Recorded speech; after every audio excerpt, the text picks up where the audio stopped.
Walaupun sebenarnya ini sudah banyak kita diskusikan di beberapa kesempatan sebelumnya. Argumentasi menurut saya, kerangka pemikiran yang disampaikan untuk saya pribadi acceptable, gitu, ya kan? Tapi yang penting adalah pembuktiannya Pak Menteri ke depan. Apakah benar-benar apa yang disampaikan Pak Menteri, apa yang dijelaskan hari ini dan sebelumnya itu cost of fund, cost efficiency expenditures dan lain-lain, jaringan segala macam itu memang terbukti. Karena di paparan yang diberikan ini, figur ke depannya hanya diberikan tahun 2024. Di mana pemerintahan itu sudah berakhir. Jadi yang sekarang bapak-bapak nanti diganti berhasil nggak berhasil, ya nggak punya tanggung jawab gitu loh. Karena pemerintahannya 2024 sudah berakhir. Nah sekarang ini evaluasi tahunannya seperti apa? Nah itu yang kita ingin tahu Pak Menteri. Jadi tidak hanya figur 2024 nanti ke depan seperti ini. Jadi sistem evaluasi, karena saya lihat statement dari Menteri Keuangan sepertinya sudah banyak yang menyepakati ya kan program kebijakan ini. Hanya yang diperlukan Pak Menteri sekarang adalah persetujuan DPR. Sesuai undang-undang teman-teman harus mendapatkan persetujuan DPR. Itu yang diminta oleh Pak Menteri, ya kan? Kita dari argumentasinya saya pribadi setuju. Tapi ada beberapa hal catatan saya nih Pak Menteri. Yang pertama, ini kan tadi memang masing-masing dengan entitasnya masing-masing, model bisnisnya masing-masing. Tetapi kita bicara ini right issues-nya kan right issues-nya diambil BRI ini. Saham seri B pemerintah itu pindah ke BRI semua yang dari dua entitas ini, dari Pegadaian dan PNM. Ya kan yang tinggal saham seri A saja di mereka gitu. Nah, tentunya bagaimanapun ini harus ada standarisasi dari SDM. Saya sering mengingatkan ini kepada Pak Menteri dan lain-lain ketika bertemu. Sekarang contohnya, saya yakin kalau kualitas SDM dari BRI itu bagus. Saya boleh katakan. Bagaimana dengan kualitas SDM di Pegadaian dan di PNM? Nah ini yang juga mesti ada standarisasi SDM Pak. Holdingisasi yang Bapak lakukan, klasterisasi yang Bapak lakukan, standarisasi dari kualitas SDM ini harus dibentuk sistemnya Pak Menteri. Kemudian ya ada regular performance KPI-nya itu loh Pak.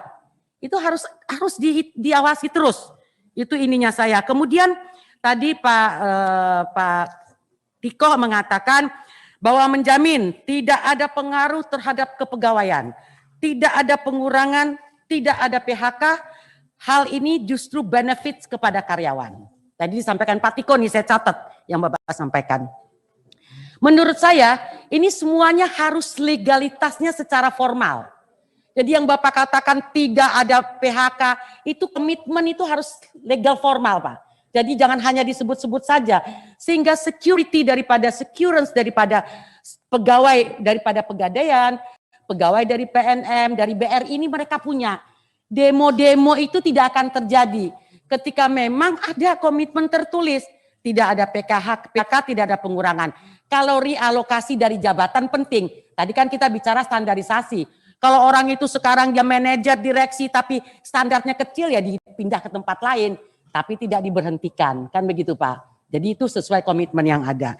Nah ini penting menurut saya.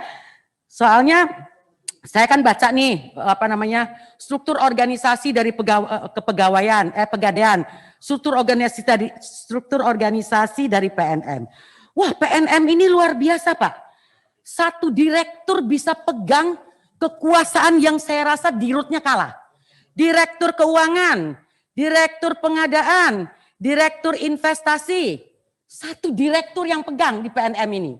Luar biasa. Pak Dirut kalah kekuasaannya Pak Dirut. Dengan satu direktur ini Pak. Ini gimana SDM dia, pengadaan dia, ya kan keuangan dia. Enggak bener lah. Gimana kita mau ke depan melihat ini prospeknya lebih bagus ke depan. Bagaimana kita menggabung ini 3 perusahaan tapi berbeda-beda. Mungkin Pak Dirut PNM juga ini kan Pak saya lihat saya baca ininya saya kaget juga Pak. Wah ini lebih dari Dirut nih powernya. Hanya dia pegang gitu. Terus direktur investasi juga, kan dia juga kan Pak ya, keuangan juga ya kan Pak Dirut, saya nggak ngarang kan? Saya ngarang nggak Pak? Nah benar kan makanya saya nggak ngarang. Kemudian Tentunya tadi seperti yang disampaikan bahwa tujuan dari kebijakan yang dilakukan ini memberi kemudahan bagi si mikro. Ya dong. Nah, sekarang tadi seperti yang disampaikan oleh Pak Herman Khairun tadi, kita belum lihat gambarannya nih, cost of fund. Nah, biasanya Pegadaian PNM ngambilnya dari pasar modal, bunganya tinggi. Dari BRI tadi 2, sekian, 9 sekian. Nah, sekarang kita mau tanya, yang di-charge ini kepada nasabah ini berapa? Kita juga mau tahu kalkulasi itu. Apa memang jangan-jangan nasabahnya tetap yang untung PNM-nya? Ya kan dapat kecil bunga baik dari BRI sebagai modal, kemudian charge ke nasabahnya ini. Nah, hal-hal seperti ini kita juga ingin secara detail dilakukan. Dan juga saya senang tadi mendengar ya Pak, bahwa Pak Dirut BRI mengatakan ini tidak merger. Statement ini ke publik harus kita masifkan. Ini tidak merger, masing-masing mempunyai entitas bisnis dan model bisnis yang seperti sekarang ini. Ya kan, itu yang penting, tidak ada pengurangan pegawai, tidak ada. Nah, itu yang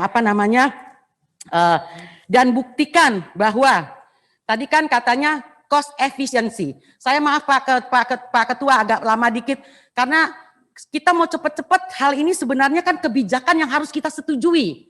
Kalau kita nggak jelas bagaimana kita setujui. Nanti seperti Komisi 7, Pertamina dan Pertagas dan ini yang dihujat DPR RI-nya. DPR RI ketok, nggak taunya nggak sepakat, yang dihujat kitanya DPR RI. Makanya kita pengen jelas bahwa persetujuan yang kita berikan ini memang menguntungkan bagi UMKM itu sendiri gitu loh. Ya kan? Kemudian aja, Bu. Kemudian kebijakan satu atap. Tadi Pak Tiko mengatakan, ya kan Pak ya. Ini membuka cost efisiensi karena satu atap. Nanti BRI di kabupaten di ini itu ada staf pegawai di situ, kepegawaian, ada Pegadaian, ada PNM di situ. Pertanyaan saya, yang sudah ada sekarang diapakan Pak? Pegadaian ini kan sudah punya cabang. PNM juga sudah ada. Apakah ini akan nanti direkstrukturisasi? Ya kan Pak ya, yang sudah ada ini. Ya kan, tidak hanya yang ke depan saja, yang sudah ada juga akan dilakukan perbaikan-perbaikan. Terus ini ada berapa catatan nih Pak?